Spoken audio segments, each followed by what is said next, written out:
Hey, everybody. I had a lot of response from a project I did in video a few weeks ago on abstract fine artwork. So this is going to be a follow-up to that to do some three different unique things here. So number one is if you're going to do an entire series like this, let's take a look at this real fast.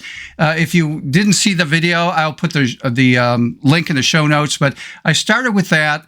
And then I ended up with something like this. And if I know I want to do an entire series of images with different objects in there, I want to create, number one, a startup template. So that's what I'm going to share with you. Number two is where can I find and use different shapes? So I'm going to do some more creative things with shapes. And number three is I'm going to push this and go beyond just the regular shapes to do something really creative that I'll share with you that went crazy that I did with a model.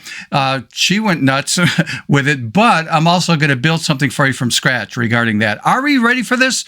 Let's do it.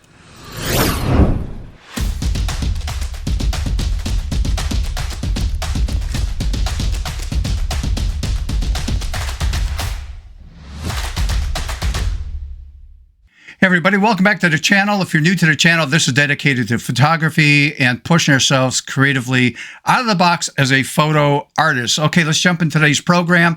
And that is a few weeks ago. And again, if you missed this, I will put the link in the show notes for you on it.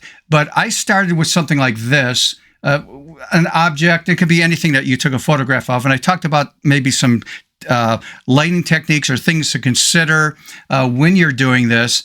And then I created something like that.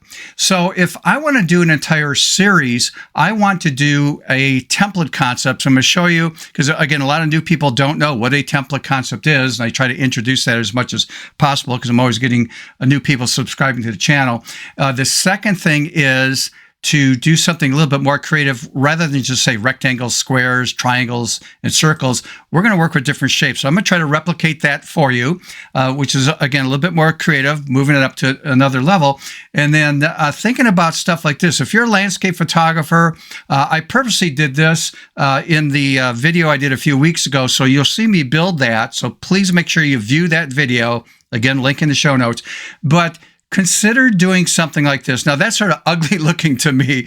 I just threw in different colors and different areas in there to talk about how I can do something creative rather than just, say, the landscape in that circle right there. So something like this, I'll try to replicate that for you that I did.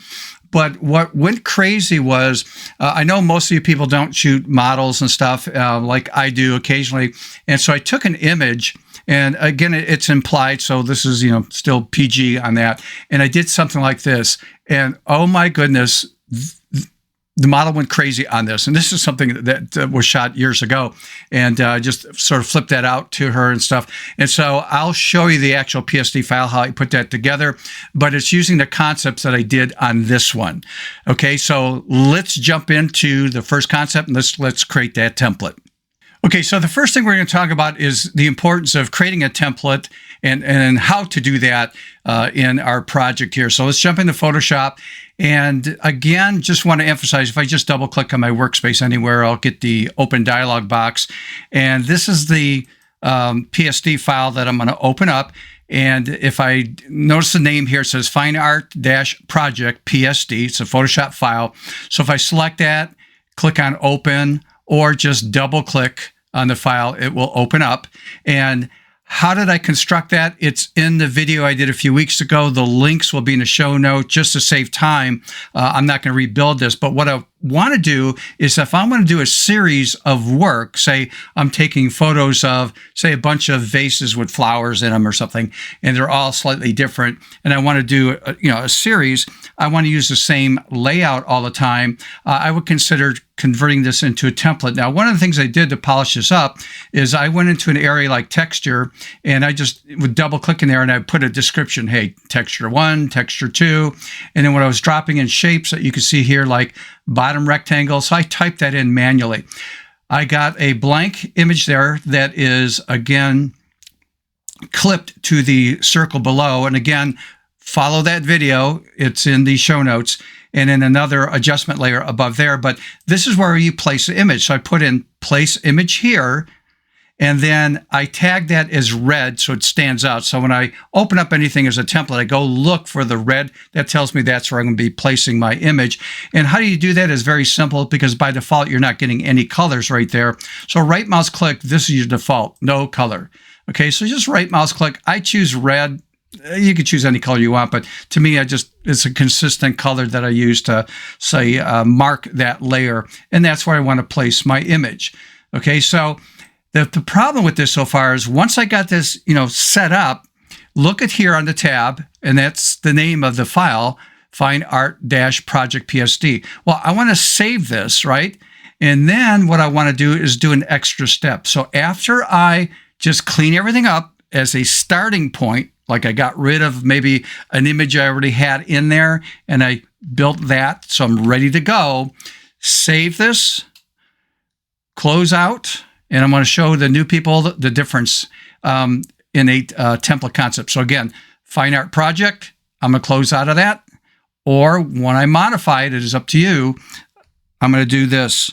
I'm going to do Control Save, and it automatically saved it. Okay. Well, as my starting point, but it's like, no. Let's do this. I save that. If I go back here, there is the template, say polished up. But I want it as a template concept. I just designed it. It's still a PSD file, which means if I open this up and I make a mistake and save it, and then I goof it up and go, oh, shoot, I don't like this, trash it. Well, guess what? I don't have my starting point anymore. I'd have to clean up all my mistakes I did, and I don't want to do that. So I want to make this a template. How do we do that? Easy. That's all I have to do is right mouse click here and choose Rename. And right here that you see on the extension, let me zoom in on this. It says PSD. You click in there and add the letter T, like in Tom, and then accept that. You'll get a little warning. That's fine. Just choose yes. And now notice that over here, let me zoom in again. It's PSD. It's the T that makes it a template concept. So now when I open this up, notice that it just says Untitled-1 here in the tab at the very top. This is my starting point to build what I want to build. And now if I goof up, I can trash this, throw it away. It doesn't matter. I didn't lose my starting point. So if I close out of this, say, no, I really goofed this up, don't save that. Well, there it is. Right there as my starting point. I can always open that up. So again, it's untitled. So let's say I got rid of this. I got rid of my textures. I'm just goofing around here real fast. And then I go, oh, let's save that. It's forcing me to save this as a PSD file, right? And I have to give it a name. But if I go, man, I just goofed up on this thing, I could care less, close out of that and say, nah. And then I'm back to my starting point right there. So that's the importance of a template concept, is that I always have my original starting point, and that way it protects me from actually goofing it up. All right, so now let's get to issue 2, and let's create something a little bit more creative rather than just a round shape. Let's do something different. Are we ready for this? Let's go on to the next issue. Okay, the second issue is we're going to go beyond the first project that we did in the video and do a little bit more creative things with shapes and stuff, and maybe add some text and whatever. So I'm going to go back over here to my starting point, and that is the Fine Art project we just did. It's a template concept. Open that up, and here's where I'm going to start. Now, again, it says, hey, place image here. So what I would like to do is, before I do that, I don't want to use a circle. What I want to do is use a different shape right here. So what it could do is come down to the toolbar over here on the far left side, and this is where our shapes are at. And this is where you're going to find the rectangle, the ellipse, triangles, polygons, that kind of stuff. But come down here to something called Custom Shape Tool. And so when I do that, come up to your option bar at the very top, and there's a little drop-down menu. Now, you want to make sure that your stroke is set to none. So if you click on this, there's a feature in there to choose none. So no stroke. And then over here, there's different categories. So there's like leaf trees, wild animals, boats, and then there's flowers. So I'm going to expand that. And this is the one I used on a project. So I'm going to select this one. And if I just... Again, I'm clicking and dragging like this. I'm holding the shift key down so it maintains like a circle there. Let go. drops it in. Let me get rid of the circle below there. So I just deleted that. Let's grab my move tool and let's just move this. And you could resize this so it aesthetically looks, decent to yourself. And again, Control T, Command T on a Mac, and it just allows you to go in there and readjust the size. You want to make it smaller, you want to make it bigger. I'm going to leave it about right there. And again, enter on the keyboard to accept that. Okay, go over here where it says Place Image. So now instead of me using a shape, and by the way, I'm going to modify that shape, but let me bring in my image. So I prefer doing this, where it says Place Image here. So I'm just going to show you something first. When I open up I'm just doing Control O or Command O on a Mac to get my open dialog box to save time. And again, I hate repeating myself over and over again, but if you go back to the original video, I actually did this in the video, and that is I cut that out. So I showed how to do that in that video. So this is what I'm going to use just to save time. So even though that's saved as a PSD file, what I can do is, as long as I'm over here on Place Image here, I'm going to go to File drop-down menu, and I'm going to come down to Place Embedded. Navigate, go find that file. It could be your image, or again, this is the PSD file. I select that, click on Place, and it drops that into my project. Now I can go here and expand the size of this. Again, this is your artistic interpretation of what you want to do. I'm just going to do this really quick for demos and just say, hey, I like that. That's perfect. Now, one thing to be aware of, and that is I lost something.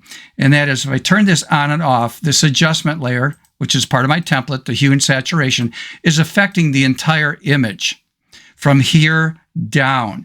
And if I only wanted to affect the vase right here with the flowers, so what I want to do is clip this layer to this one below, because that was the default, but I lost that. So if I just hold the Alt key down or Option on a Mac and hover between the two layers, you can see the symbol change. If I click, I now clip that. So now that means anything I do here on the far right under hue and saturation, if I change this, this is only affecting the flower only. Now I'm over exaggerating this so we can see it. So I can fine tune that and not have it affect the rest of the layers right there. And again, that was talked about in that first video I did a few weeks ago. Okay, now here's where we want to push our creativity a little bit further. And that is, I'm going to go back to the shape right here. And I'm going to come down to the FX category. And I'm going to get a little drop-down menu here. And I'm going to choose Bevel and Emboss. And again, you can experiment with different things here. And under Bevel and Emboss, you can see the depth here. I'm just playing with the sliders that you can move these back and forth. The size, that's a killer right there. But again, I would just want to show you what it's doing to that. So you can modify that. You could soften it up. Maybe come down here. Let's do a drop shadow. And by the way, some people know this, some don't. If you're doing a drop shadow, yeah, you can change the spread of this right here in the sliders. Right? We can change the size. So I'm moving this back and forth so you can see this. Make the adjustment. And then the angle, there's a little thing here that you can move this around to change the angle. But a lot of people don't know that if you move off the dialog box and just hover over the shadow, you could physically just click and drag with your mouse to move the shadow where you want it to be. So it's more of a visual thing there rather than playing around with this angle feature. Up to you, right? Not right or wrong. Do it whatever you want to, the way you feel comfortable in doing that. So I'm just going to leave that alone. But again, experiment here. We got like contours and textures and other things that you could play with. So push your creativity to the next level instead of just accepting the default setting right there. Okay, so again, if I turn the effects off, that's what I got. You might like that versus something like that sort of punches that out. Maybe it's a little bit too strong, but that's okay because this is for demo purposes. So you could adjust that based on what you like. Now I'm going to grab the type tool, and I just want to make sure that I'm up here on say this area right here. So I'm going to select that, and I'm going to grab the type tool, T for type, or just come down here and select that on your toolbar. And I'm going to click at the very top there, and I'm just going to type in whatever you feel is appropriate. I'll just do flower. Whoops. First I have to know how to spell. flower. Let's just do fine art. And then I'm just going to click on the layer there to accept it. Control T, Command T on a Mac. A little trick and technique. I want to rotate this. So if you take your cursor and move it out a bit, you'll see it change to an arc. If you hold the Shift key down now, click and drag, it snaps into different angles till you get it vertical right there. And then I'll just move that over here. Maybe let's adjust the size of this. I'm going to pull this down a bit like that, and maybe hold the Shift key in and just adjust that. Again, based on your artistic vision of what's going on here in your design. And then that comes out a little bit too strong. So maybe let's go here to layers and let's do a drop-down menu. Let's try overlay, soft light. Ooh, I like soft light. Hard light doesn't do nothing for me. All right, I'm just playing with blending modes. I'm just going to choose soft light. I like that. And then, why didn't I put that flower fine art at the bottom? Well, you can, right? That's your choice. Or for me, I'm going to grab over here in my library section, which I've covered many times in the past. I'm just going to bring over my signature. Let's resize that. Bring it down so it's not that big. Enter on the keyboard. And maybe pull the opacity down on that, because I think that's a little bit too strong. I want to make that a little bit subtle. Yeah, there we go. And so there's a finished project. So that was the second issue here, and that is, let's move beyond. After we did that template, now let's do our design, but let's go beyond what I did a few weeks ago. Okay, now the very last thing is pushing it really hard, and that is we're going to do some clipping in all the different shapes and stuff to come up with something very unique. So let's get started with the very last session. Okay, in the very last session, we are going to do what's called the Emerald Lagasse.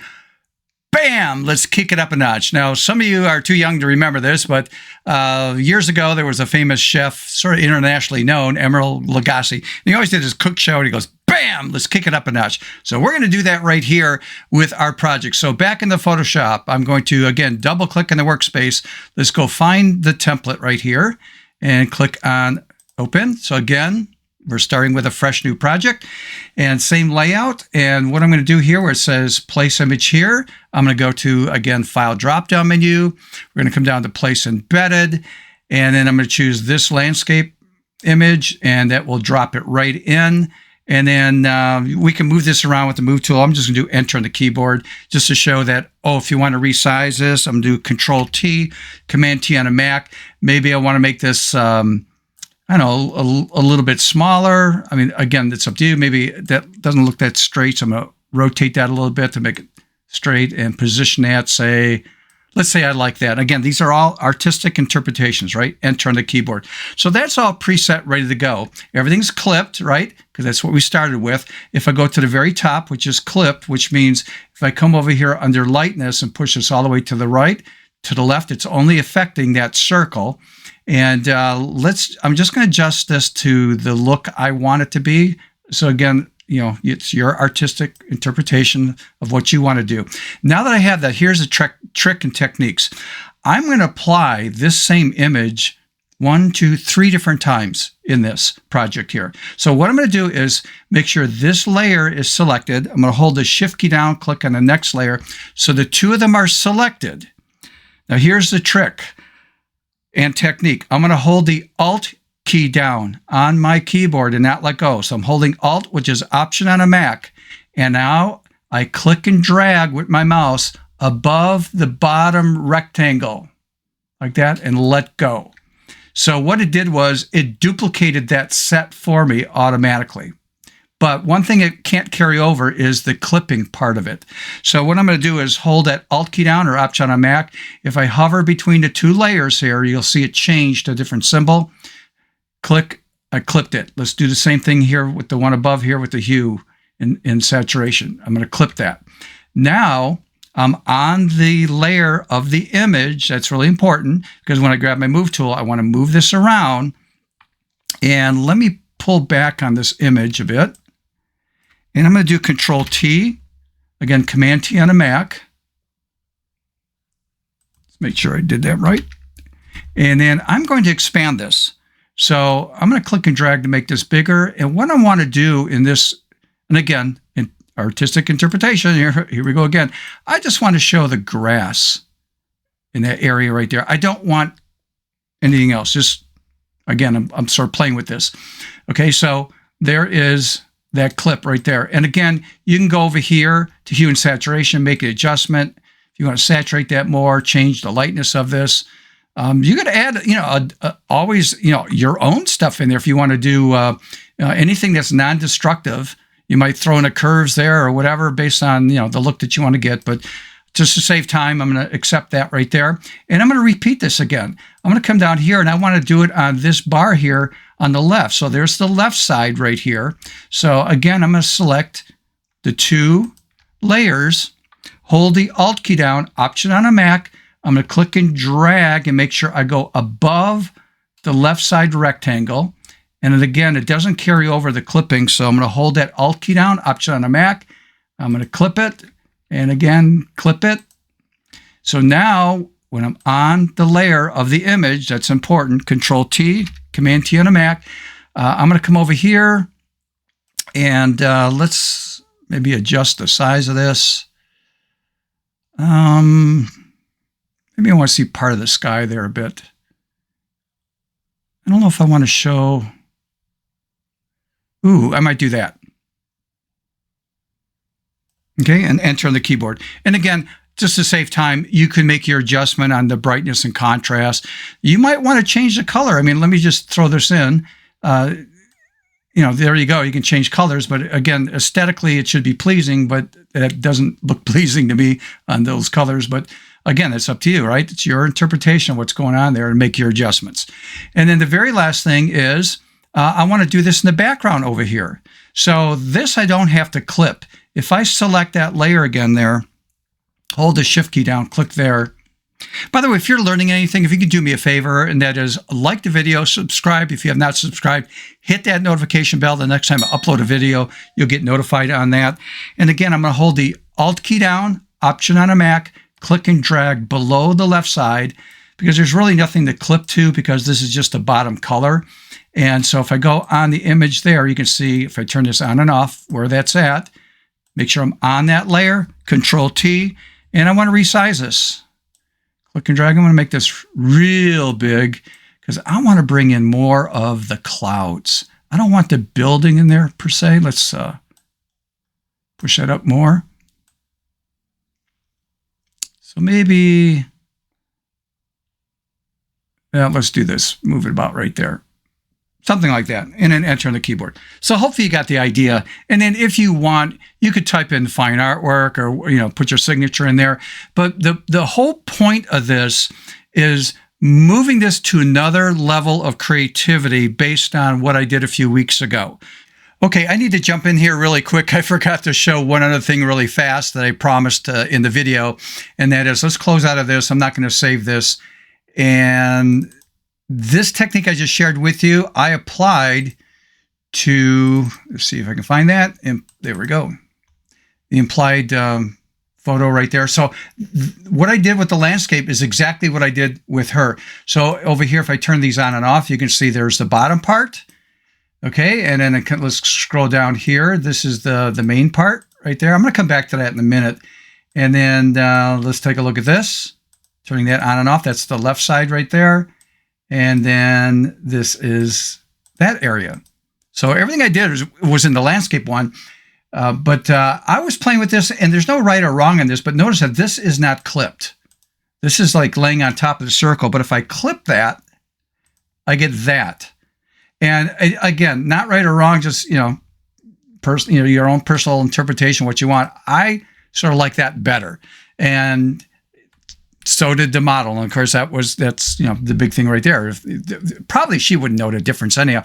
She would still like it if she saw it the other way, and that is, that way. Oops, I'm sorry.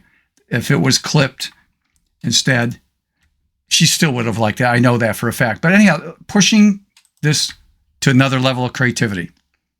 So hopefully that helps. Okay, so just, I hate to repeat myself on this, but please, if you didn't see the basic concept and how I built a template and used it a few weeks ago. The link is in the show notes. Watch that if you need a refresher. Again, go watch it and then come to this one and grab one of your images and play with it and see what you can actually do. All right. So again, let's end this video. Thank you very much for sticking out, because I know it's a long video, but a lot of different concepts. I want to make you think creatively, again, out of the box, literally out of the box. And until next time, see ya.